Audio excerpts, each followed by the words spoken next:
We're back on the Michael Koolidge Show. Well, I know that I talk about some of the YouTube channels I consume on this show. Most of them are political, of course. Most of them are news-based. But my absolute favorite non-political YouTube channel is 5Points Vids. F-I-V-E Points Vids. He's got over 300,000 subscribers, and they're almost always sports related and just really interesting. Sometimes I watch them with my wife in our living room on the regular TV about different like sports mascots that are funny or crazy baseball stadiums from throughout the country that are just have really weird dimensions. But 5 Points posted one last week that is about the worst high school football field in America. And trust me, it is really, really bad. And this 14-minute video he made was amazing about it. He joins us on the phone right now. I don't even know what state he lives in. I know it's somewhere on the East Coast. 5-Point Vids, an honor to have you on the Michael Koolidge Show. Thank you for having me. And yeah, the story of Branson, I'm located in Virginia. Okay. So, a little bit far from Branson, Colorado, where this story took place. Just a great testament to small-town America and what the power of the Internet and a little bit of hope has become. Absolutely. And you're such a good storyteller, too. The way that, I mean, obviously this took weeks for you to put together, really months, because your first video about this was how long ago? Oh, it was at least 6 months ago, I think. I did a video about just the worst high school football fields in America. And as I went through the list, they kept getting more bizarre or more awful for the kids. There's one in California that's an all-dirt field, which I was incredulous that would be a high school field. And then I found the one in Branson, which was basically a briar patch. They had gophers in the field, like actual gopher holes. They had snake holes, cacti, and it just seemed like a really bad situation. In fact, it was so bad that the other districts and schools didn't even want to play them anymore. And from there, it just kind of happened that they rallied. They didn't want to take that L, as the kids say these days. Yeah. They put together a YouTube video, and that went viral. And then this guy, their athletic director, Brad Doherty, just the nicest guy on earth, real salt of the earth guy, a local pastor, reached out to local media, radio stations, newspapers, everything that he could do to try to save football in this tiny little town. And, you say I'm a good storyteller, but this story really kind of tells itself, because once that happened, they went from never having football in this tiny ranching town in Colorado to raising over $500,000 to install a high-quality turf field. And within that, there's just so many amazing side stories as well. Oh, yeah. Just the type of field that was put in and the different fundraising ways and how quickly they were able to raise money, which kind of shocked them. And the visual, obviously this being a radio show, listeners, you can't see it. This is why I highly encourage you to go to YouTube and search for 5Points Vids, his video about what happened to the worst high school football field in America. I don't think I've ever seen in my life a bigger contrast of a before and after for any sporting field ever. I mean, and this, keep in mind, listeners, this isn't just like they're playing tackle football or a practice field. This is where actual high school football matches happen. Like, so many of our listeners have, sons who are on football teams, or I know me, I don't have a son who plays football, but I go to the local high school games because so many of my friends do, and we're, rooting for the team. It's a good community, awesome thing on a Friday night to go watch high school football. And this field in the middle of, I live in small town America. This is really, really small town America. What's the population of Branson, did you say?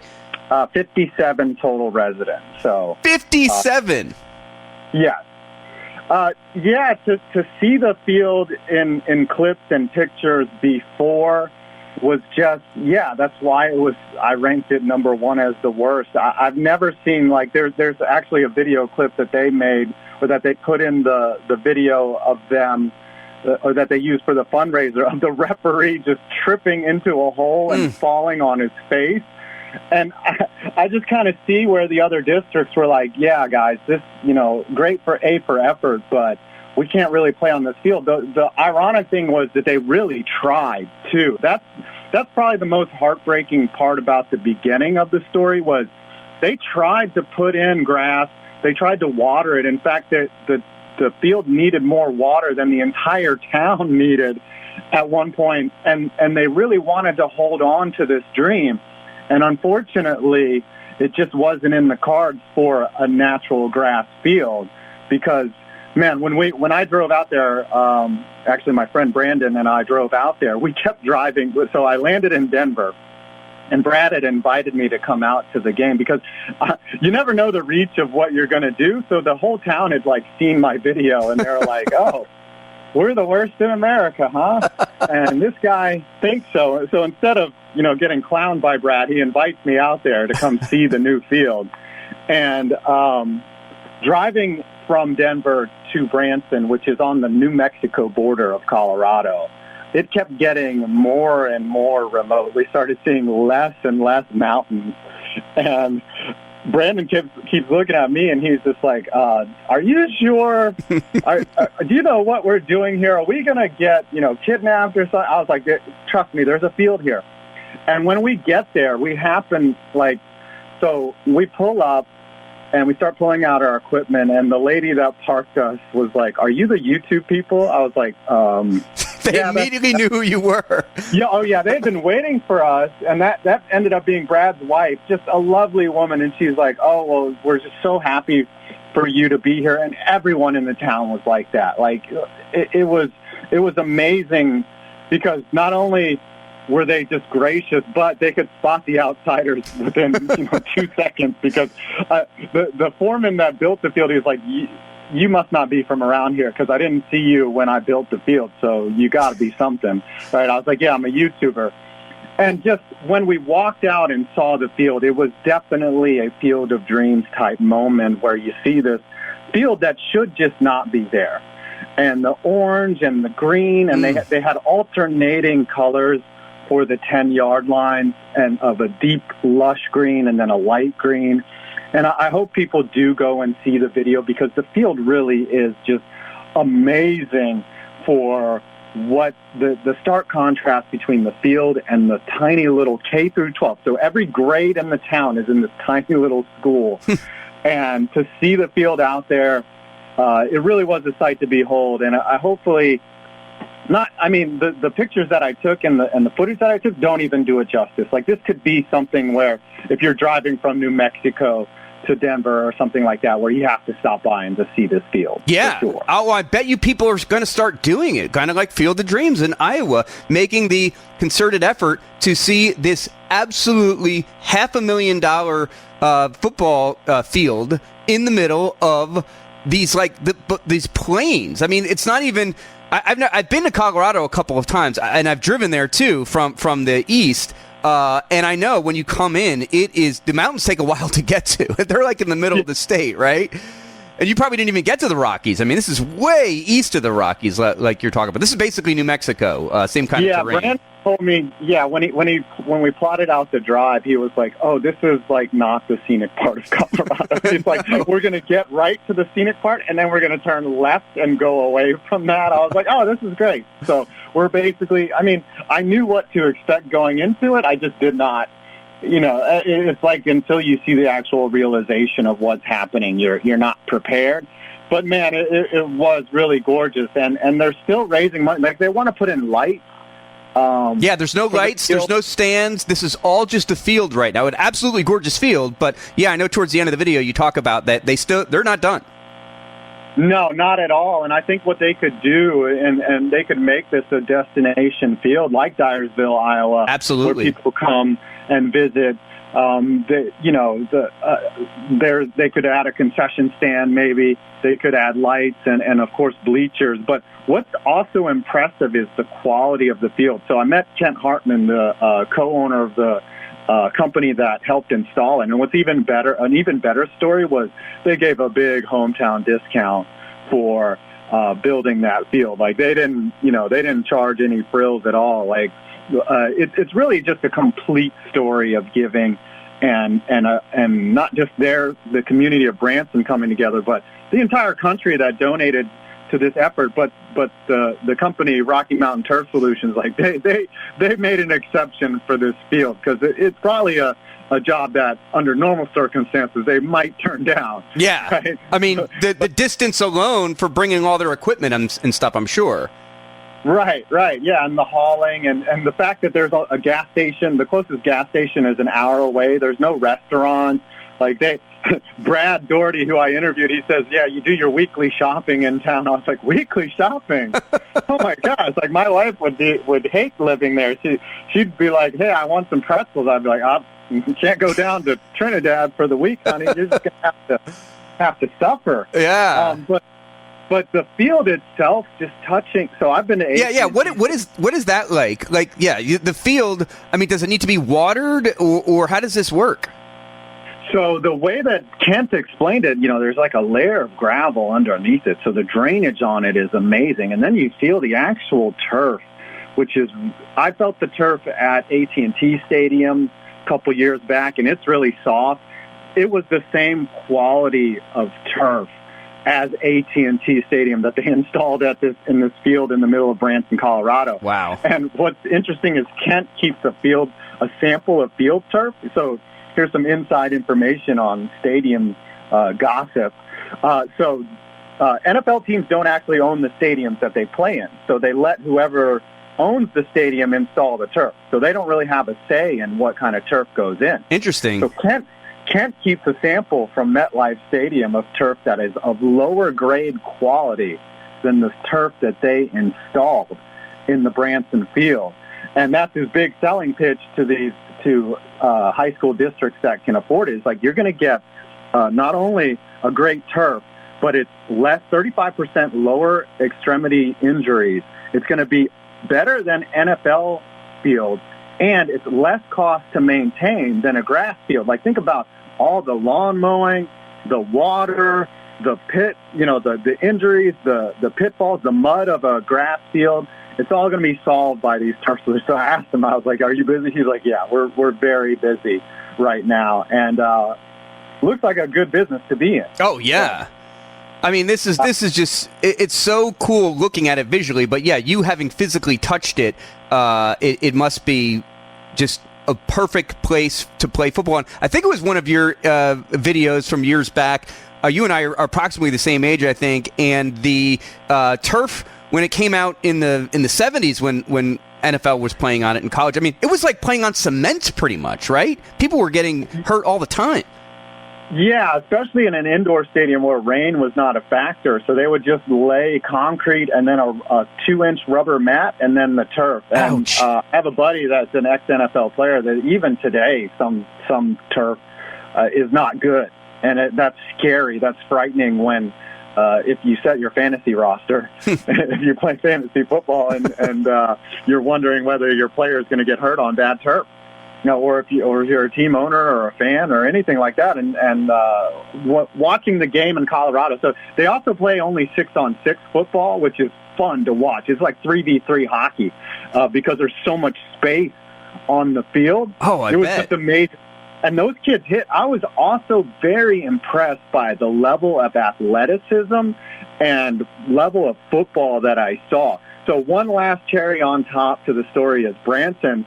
There's a 6v6 state championship in Colorado, and they've got a real shot this year. So to finish off the story, possibly later this year, the state championships are going to be held in Pueblo, Colorado, which is where the turf company is based out of that installed that field. That could be the movie, the Friday Night Lights ending. Oh, yeah. Really rooting for them. He said you can follow them on Max Preps and see how they're doing. It's Branson /Kim Bearcat. is the team name, and I'm going to be following them and seeing they're 4-0 right now, and they seem pretty sure that they'll at least make the playoffs. So a state championship would be that teary-eyed moment. I might have to go back for that. Yeah, so that was the other thing I wanted to ask you about, obviously, is your story about creating this. You drove out with a buddy with your equipment. I mean, there's all these different camera angles and all these really cool things you use that are as good as anything you see on 60 Minutes about just telling this story of this high school and the high school football field. And, how did that work? I mean, and the 5 Points story, I assume this is your full-time gig, right? You got tons of subscribers, you have sponsors, you have time to go out and create this story. How long did it take you from beginning to end to get all this footage? Yeah, I've been doing YouTube for 3 years now. I actually was a healthcare executive before I started YouTube, and I just started making videos about sports and things that I like to do, and then I was so bored with healthcare. And I know this sounds like, a weird segue to go from being a healthcare executive to a guy that puts up videos on YouTube, but I really just kind of lost my fire for the medical industry, and I just started doing things that I love.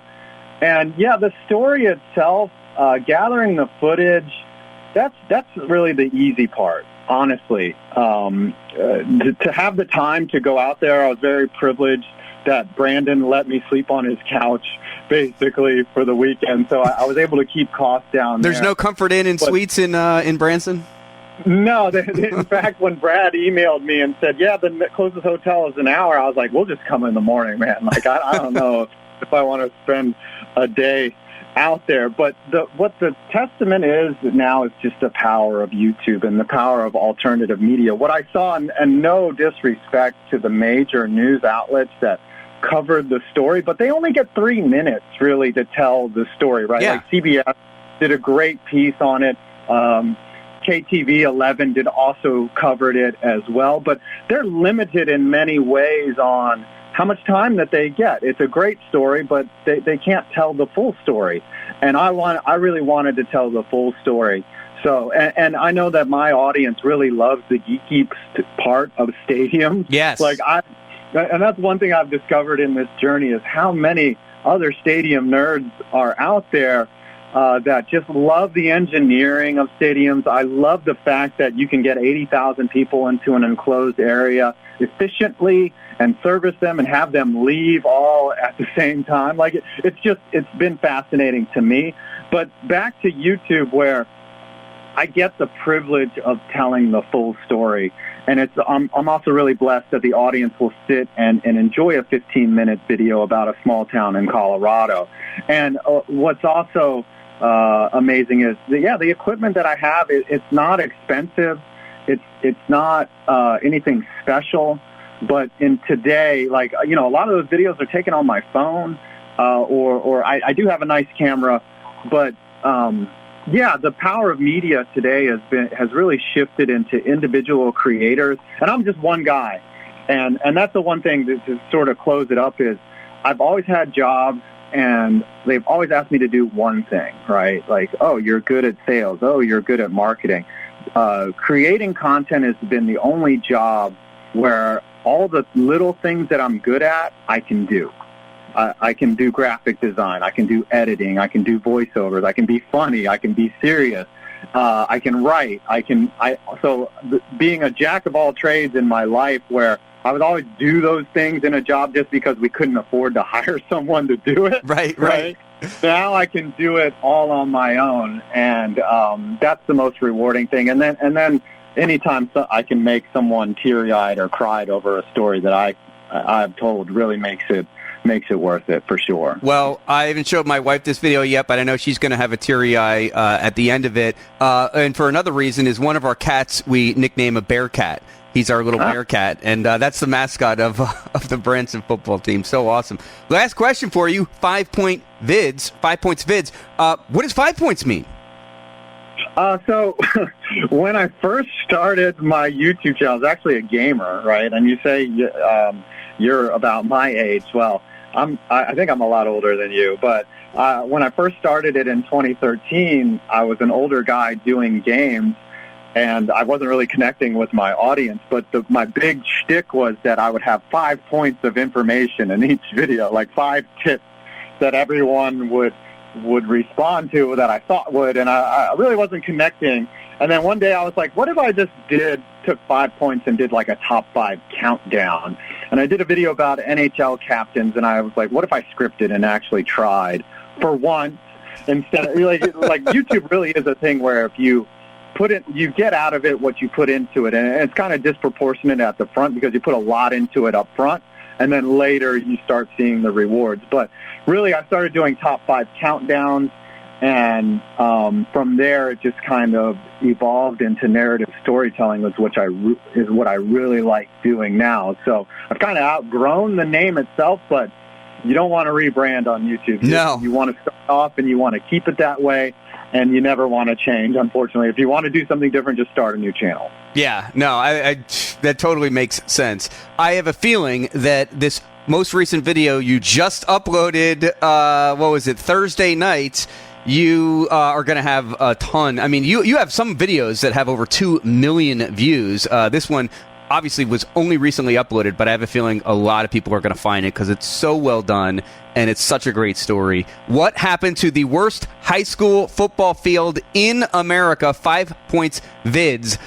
Final thing I'll let you do, because I'm in this business too, and you mentioned sales. You got a bunch of sponsors. Plug them real quick. I love watching, because you don't just put an ad in the middle of your YouTube stuff. You act it out. You integrate the product into the video. It's brilliant.